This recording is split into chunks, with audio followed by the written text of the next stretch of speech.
امی پلیز کیوں میرے صبر کا امتحان لے رہی ہیں؟ بتائیں کیا ہوا ہے؟ میری والدہ کہنے لگیں کہ پارلر تیار ہونے گئی تھی، وہیں سے کہیں چلی گئی ہے اور یہ لیٹر چھوڑ کے گئی ہے۔ اس میں لکھا ہے کہ اس نے CSS کے پیپر دیے تھے، لیکن اسے امید نہیں تھی کہ وہ سلیکٹ ہو جائے گی، لیکن وہ سلیکٹ ہو چکی ہے، اس لیے وہ اپنا خواب پورا کرنا چاہتی ہے۔ اور تم اس سے وعدہ کر چکے ہو کہ تمہیں کبھی کوئی اعتراض نہیں ہوگا، اور ساتھ میں یہ بھی کہہ کے گئی ہے کہ تم اپنے فیصلے میں آزاد ہو، چاہو تو ارادہ بدل سکتے ہو اور چاہو تو انتظار بھی کر سکتے ہو۔ تم اس کے جذبات کو اور اس کی خواہش کو سمجھتے ہوئے اس کا احترام کرو گے۔ تم نے کون سے وعدے کیے تھے ابرج کے ساتھ تیمور؟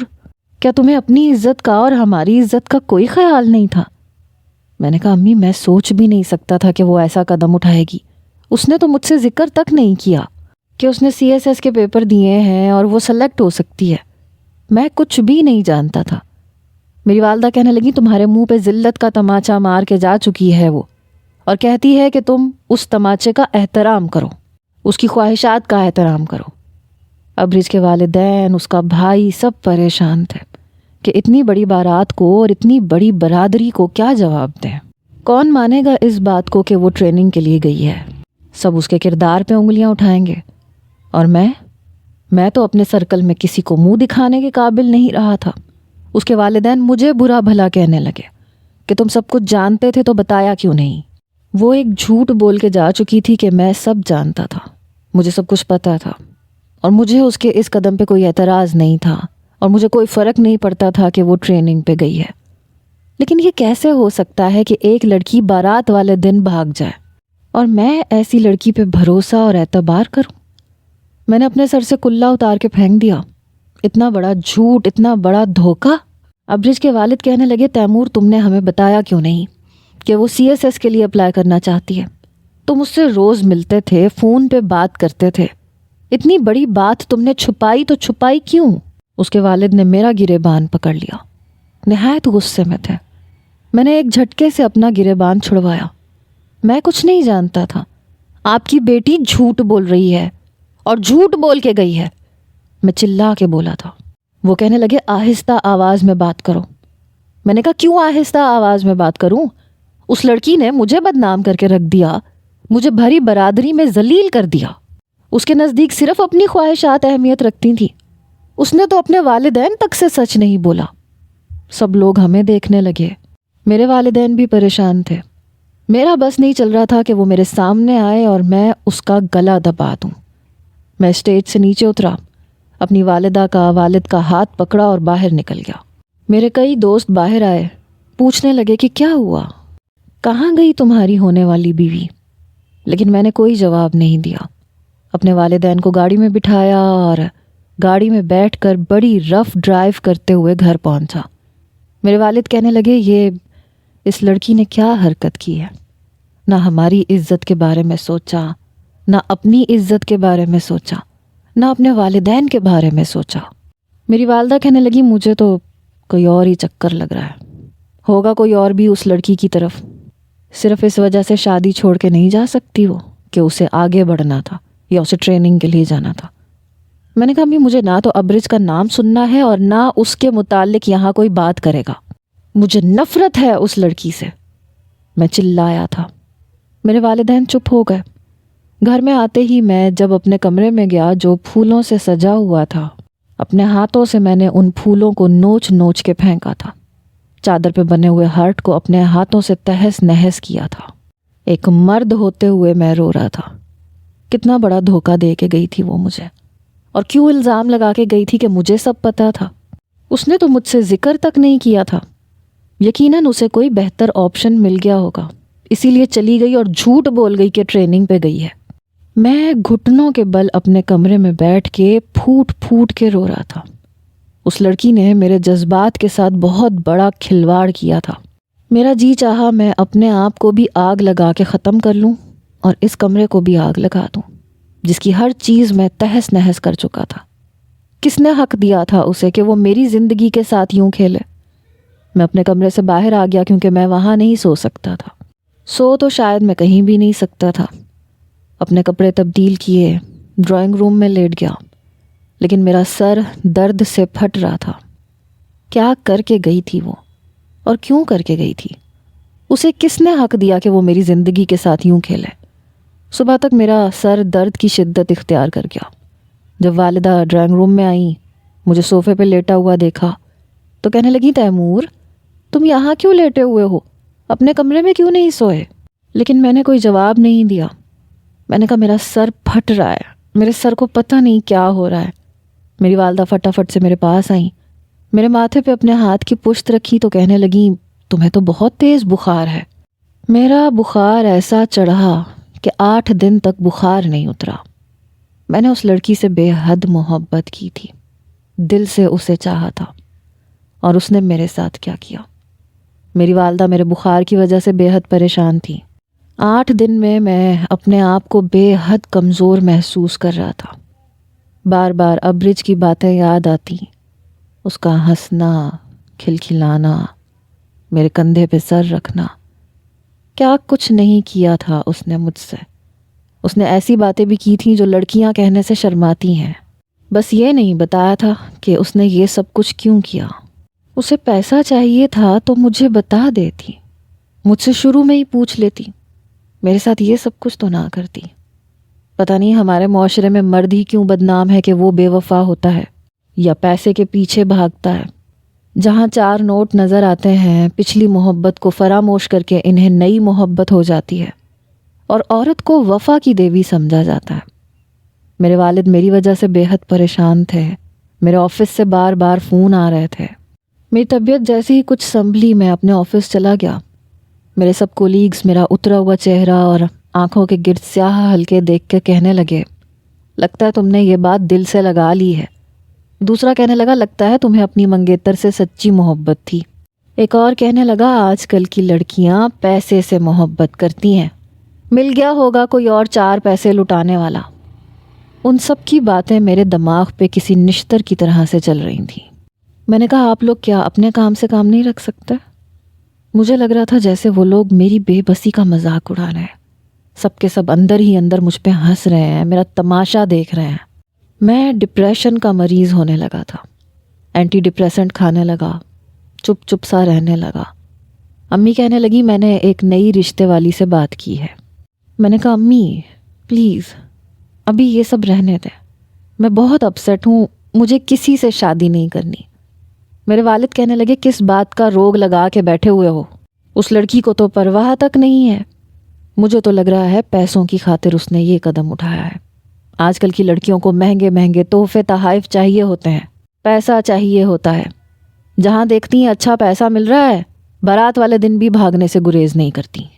میں نے کہا، امی میرا دماغ پھٹ جائے گا، خدا کے لیے۔ جب میں آفس جاتا ہوں کولیگز ایسی باتیں کرتے ہیں، گھر آتا ہوں تو آپ لوگ شروع ہو جاتے ہیں۔ آپ کیا چاہتی ہیں میں یہاں سے دفع ہو جاؤں؟ گھر نہ آیا کروں میں تو میں چلا جاتا ہوں یہاں سے۔ میری والدہ کہنے لگی، میں نے یہ کب کہا؟ تم مجھ سے کیوں لڑ رہے ہو؟ ابرج کا غصہ مجھ پہ کیوں نکال رہے ہو؟ میں چلایا تھا، مر گئی وہ میرے لیے، خدا کے لیے۔ آج کے بعد اس کا نام میرے سامنے مت لیجئے گا، ورنہ میں خود کے ساتھ کچھ کر بیٹھوں گا۔ پہلی بار میں نے محبت کی تھی، اور پہلی بار ہی بہت بڑا دھوکہ کھایا تھا۔ خود کو بہت سمجھانے کی کوشش کر رہا تھا کہ اس واقعے کو ایک حادثہ سمجھ کے بھلا دوں، مگر اتنی بڑی تذلیل برداشت نہیں ہو رہی تھی۔ میں ذہنی اذیت میں مبتلا ہو کے رہ گیا تھا۔ میرے والدین میری وجہ سے بہت پریشان رہنے لگے۔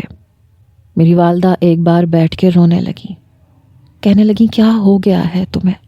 تم نے اپنی کیا حالت بنا رکھی ہے؟ اگر تمہیں اپنے آپ پہ ترس نہیں آتا تو ہم بوڑھا بوڑھی پہ ترس کھا لو۔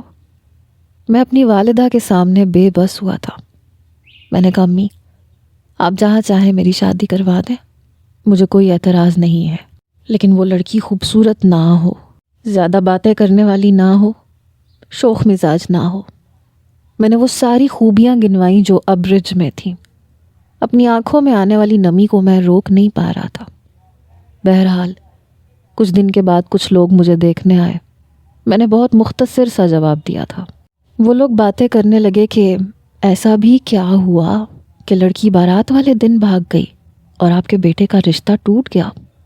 لوگ میرے کردار پہ بھی شک کرنے لگے تھے۔ کہ پتہ نہیں مجھ میں ایسی کون سی برائی تھی کہ لڑکی نے شادی کرنے کے بجائے بھاگ جانا پسند کیا۔ میں اس طرح کی باتوں سے تنگ آ کر وہاں سے اٹھ کے اپنے کمرے میں آ گیا۔ میں نے کبھی سگریٹ نہیں پی تھی، لیکن اب پینے لگا تھا۔ میں نے اپنی والدہ سے کہا کہ دیکھ لیا آپ نے، امی لوگ کیسی کیسی باتیں کر رہے ہیں، جیسے مجھ میں بھی کوئی عیب ہے، اسی لیے کہہ رہا تھا کہ مجھے میرے حال پہ چھوڑ دیں، ابھی 1 سال تک میری شادی کا نام نہ لیں۔ ایک بار رات کے وقت میرے پاس ایک فون کال آئی، ایک نسوانی آواز تھی۔ میں نے پوچھا کون ہے، تو کہنے لگی آپ وہی ہیں نا جس کی شادی ابرج سے ہونے والی تھی لیکن وہ ٹریننگ پہ چلی گئی۔ میں نے کہا آپ کون ہیں؟ کہنے لگی پہلے بتائیں، آپ وہی ہیں نا، آپ کا نام تیمور ہے نا؟ میں نے کہا جی ہاں میں وہی ہوں، اب بتائیں آپ کون ہیں؟ کہنے لگی میں ابرج کی دوست ہوں، میں بہت دنوں سے سوچ رہی تھی کہ آپ سے بات کروں۔ میں نے کہا اب کیا بات کرنی ہے آپ نے؟ بات تو ختم ہو چکی، اور بات کو ختم ہوئے بھی 2 مہینے گزر چکے۔ کہنے لگی میں آپ کو کچھ بتانا چاہتی ہوں۔ ایکچولی ہم سب دوستوں کا ایک گروپ تھا، اور ابرج اس گروپ کی جان تھی۔ اسے شروع سے ہی CSS کرنے کا شوق تھا، پڑھائی میں بھی بہت اچھی تھی، اور اس نے CSS کے پیپرز بھی دیے تھے۔ اسے لگا تھا کہ پیپرز اس کے کلیئر نہیں ہوں گے۔ جب اس کے پیپرز کلیئر ہو گئے تو وہ بہت خوش تھی۔ اس نے ہم سب سے بات کی تھی، لیکن شادی سر پہ تھی، تو ہماری ایک دوست نے ابرج کو مشورہ دیا کہ تمہارا منگیتر کیا ہی کماتا ہوگا، تم اتنی خوبصورت ہو، تمہارے سامنے ایک برائٹ فیوچر ہے، اور یہ موقع تمہیں بار بار نہیں ملے گا۔ البتہ اگر تم ایک اچھی پوسٹ پہ فائز ہو گئی تو تمہیں تیمور سے زیادہ بہتر رشتہ مل سکتا ہے۔ وہ تو تمہارے ساتھ کھڑا ہوا بھی اچھا نہیں لگتا، وہ تمہارے جیسا ہے بھی نہیں، تمہیں اس سے زیادہ ہینڈسم اور زیادہ امیر شوہر مل سکتا ہے، اور اگر تم نے یہ چانس گنوا دیا اور تمہاری شادی ایک بار تیمور سے ہو گئی تو ساری زندگی تمہیں دوبارہ یہ چانس نہیں ملے گا۔ مل بھی گیا تو شوہر تو وہی رہے گا نا۔ کہنے لگی کہ جب ابرج نے یہ باتیں سنی تو وہ سوچ میں پڑ گئی تھی۔ پھر جب ہم اس کی شادی پہ آئے تو جو کچھ وہاں ہوا، میں بہت برے طریقے سے گھبرا گئی تھی، بلکہ ہم ساری دوستیں ہی گھبرا گئی تھیں کہ ایک دوست کی بات سن کر اس نے اتنا بڑا قدم کیسے اٹھا لیا۔ وہ ٹریننگ پہ جا چکی ہے۔ میں نے کہا آپ یہ انفارمیشن مجھے کیوں دے رہی ہیں؟ کہنے لگی میں آپ کو بتانا چاہتی تھی۔ میں نے کہا آپ نے میرا نمبر کہاں سے لیا ہے؟ کہنے لگی وہ ایسے ہی ایک بار ابرج نے میرے موبائل سے آپ سے بات کی تھی، شاید آپ کو کسی ریسٹورنٹ کا ایڈریس بتا رہی تھی، اس کے موبائل میں بیلنس ختم تھا تو میرے پاس آپ کا نمبر رہ گیا تھا، اس لیے میں نے سوچا کہ آپ کو سچ بتا دینا چاہیے۔ میں نے کہا میرے نزدیک اب ان باتوں کی اہمیت نہیں رہی۔ یہ کہہ کے میں نے فون بند کر دیا۔ اس لڑکی نے کتنا احمقانہ فیصلہ کیا، ایک اچھا آپشن چوز کر لیا، لیکن اپنے ماں باپ کو بدنام کر کے، خود کو دنیا کے سامنے کریکٹر لیس ثابت کر کے، مجھے ذلیل کر کے، وہ CSS کا لیبل لگا کے خود کو عزت دار کیسے ثابت کر سکتی ہے؟ شاید وقت گزرنے کے بعد یہ باتیں غیر اہم ہو جائیں اور اس کی CSS سے ملنے والی پوسٹ کی اہمیت بڑھ جائے۔ آج کے دور میں شاید سب کچھ پیسہ ہی ہے، شہرت ہے، عہدہ ہے، شرافت، محبت، وفاداری، یہ سب چیزیں بے معنی ہیں۔ BBA میں نے 4 CGPA حاصل کیا تھا۔ میں نے FIA میں ایڈمیشن کے لیے اپلائی کر دیا۔ مجھے پیسہ چاہیے تھا، اچھا عہدہ چاہیے تھا۔ کچھ میرے والد کے FIA میں جان پہچان بھی بہت تھی۔ جب میں نے اپنے والد سے ذکر کیا تو وہ کچھ حیران ہوئے، کہنے لگے تم اپنی جاب چھوڑ کے یہ کیا کرنا چاہتے ہو تم؟ میں نے کہا وہی جس کی آج کل ڈیمانڈ ہے، جس کی خاطر لوگ شادی سے بھاگنے سے بھی گریز نہیں کرتے۔ میں بھی دیکھنا چاہتا ہوں کہ اس عہدے میں کیا کشش ہے، کیا یہ میرے ماتھے پہ لگا یہ داغ مٹا دے گا کہ شادی پہ میری دلہن بھاگ گئی تھی، کیونکہ میں کسی اچھے عہدے پہ فائز نہیں تھا۔ مجھے اپنے ماتھے پہ لگا یہ لیبل اتار کے پھینکنا ہے۔ بابا کیا آپ میرا ساتھ دیں گے؟ میری آنکھوں میں آنسو دیکھ کر میرے والد کہنے لگے ہاں میں دوں گا، میں بات کرتا ہوں۔ بہرحال میرا داخلہ ہو گیا۔ میں نے جی جان لگا کر محنت کی کیونکہ مجھے FIA کا ایگزام پاس کرنا تھا۔ حالانکہ نہ یہ میری فیلڈ تھی اور نہ میں اس کے متعلق زیادہ جانتا تھا، اس لیے میری محنت ڈبل ہوئی تھی۔ میں نے بہت جلد سارے بیسکس بھی پڑھ لیے تھے، حالانکہ سیاست میں میری دلچسپی نہ ہونے کے برابر تھی، لیکن اب بات انا پہ آ چکی تھی، اور جب بات مرد کی انا پہ آ جائے تو پھر وہ کچھ بھی کر گزرتا ہے، اور میں نے بھی یہی کیا تھا۔ اب مجھے بھی یہ ساری حدیں کراس کرنی تھی۔ مجھے بھی اس لڑکی کو بتانا تھا کہ میں کوئی گرا پڑا نہیں تھا۔ اپنی پوری ایمانداری کے ساتھ، اپنی وفاؤں کے ساتھ صحرا باندھ کے اس کے گھر آیا تھا، اور اس نے گھر سے بھاگ کے مجھے سب کے سامنے تماشا بنا کے رکھ دیا۔ میری عزت کو عزت نہ سمجھا، اسے عہدہ، اسے پیسہ اتنا عزیز تھا کہ اس نے میری اور اپنے والدین کی عزت کی پرواہ نہیں کی۔ تو پھر یہ دونوں چیزیں مجھے ہر صورت میں حاصل کرنی تھی۔ بہرحال میں نے FIA کا امتحان پاس کر لیا تھا۔ 6 مہینے کی انتھک محنت میں نے کی تھی، ساتھ ساتھ اپنی جاب کے آورز میں نے کم کر دیے تھے، لیکن جاب چھوڑی نہیں تھی۔ مجھے 1.5 سال لگ گیا تھا، اور آفیسر میں اپنے باپ کے تعلقات سے سفارش پہ بنا تھا، کیونکہ میرٹ پہ یہ سب کچھ آج کل پاکستان میں بہت مشکل ہے۔ اگر اس سرکاری عہدے کے لیے مجھے رشوت بھی دینی پڑتی تو میں دے دیتا۔ میں FIA آفیسر بن چکا تھا، اپنے آپ کو کیسز میں الجھا چکا تھا۔ مجھے اپنے کام کے سلسلے میں مختلف قسم کے ڈسٹرکٹس میں جانا پڑتا تھا۔ کافی حساس قسم کے کیسز میرے پاس آنے لگے، اور میں وہ کیسز بہت جلد حل کرنے کی کوشش کرتا تھا۔ اپنے انڈر آنے والے کیسز میں ڈھیل نہیں دیتا تھا، فوراً سے ایکشن لیتا تھا۔ یہی وجہ تھی کہ میرے افسران مجھ سے خوش رہنے لگے تھے۔